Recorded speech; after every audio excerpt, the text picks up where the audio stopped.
Anak, maganda na ba si nanay?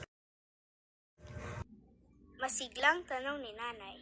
Mula sa kaliwa pa kanan ay sisikapin ko ito sa pagtingin. Ang ganda-ganda mo po, nanay. Ganito ang bawat umaga namin ni nanay noon. Ganito ko rin siya naalala sa harap ng aking salamin. 2 taon na siya pumanaw. Ngunit maganda pa rin siya sa aking alaala. Naalala ko pa ang kaarawan ni nanay noon. Tumabi ako sa kanya sa kama. Mula sa aking bulsa ay inabot ko ang aking regalo. Para po sa inyo, pinag-ipunan ko po iyan. Pinakiusapan ko po si tatay na bilhin niyan sa palengke. Nakita ko ang ngiti ni nanay. Salamat anak, palagi ko itong gagamitin at dadalhin saan man ako pumunta. Sabay yakap niya sa akin ng mahigpit.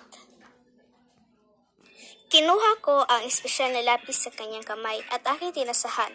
Habang kinikilayan ay kinausap ko siya. Ayan, ang ganda-ganda mo pa rin, nanay.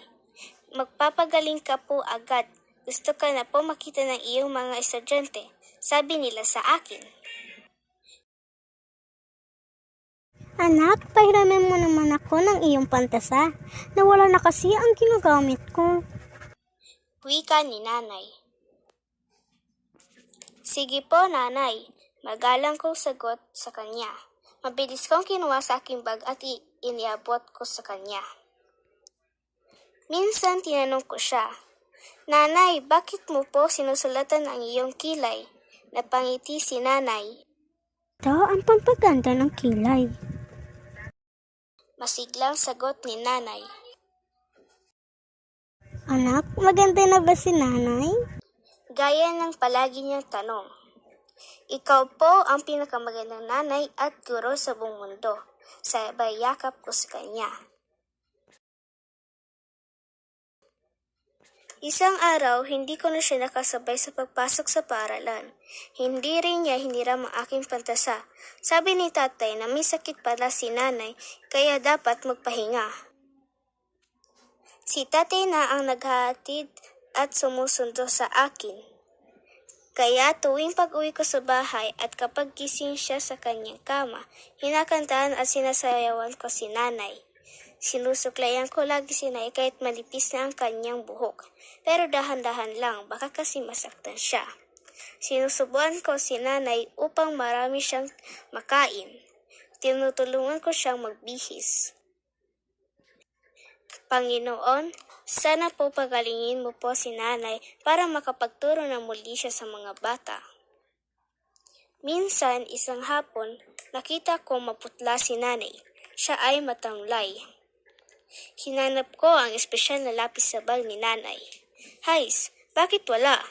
Siguro kaya siya nahihina dahil wala na ang lapis. Tatay, pwede mo po ba bilhin ng lapis na pampaganda ni nanay? Sige, bukas anak. Dadaan ako sa palengke upang bilhin ang espesyal na lapis ni nanay. Sabay kami lagi nagdarasal na sana gumaling na si nanay. Isang araw, hindi ko nakita si mama sa kanyang kwarto. Inay, nasan ka na po? Sa pasigaw na boses. Walang sumasagot sa akin, kaya tinawag ko si tatay. Tay, bakit wala po sa bahay si inay? Anak, nasa ospital si nanay. Ginagawa ng surgery. Ha? Bakit itay? Mas lumala ang kanyang sakit. Sabi ng doktor, may chance ang matay ang nanay mo. Binaba ko ang telepono at umiyak ng malakas habang ako'y nakahawak ng isang larawan ni nanay. Nanay, lumaban ka para sa akin. Nakita ko ang isang papel sa kama. Sa araw na iyon ay tumigil ang heart rate ni nanay. Tatay, may nangyari po ba kay nanay? Okay na po ba siya? Buong takot ko sinabi. Wala na siya anak.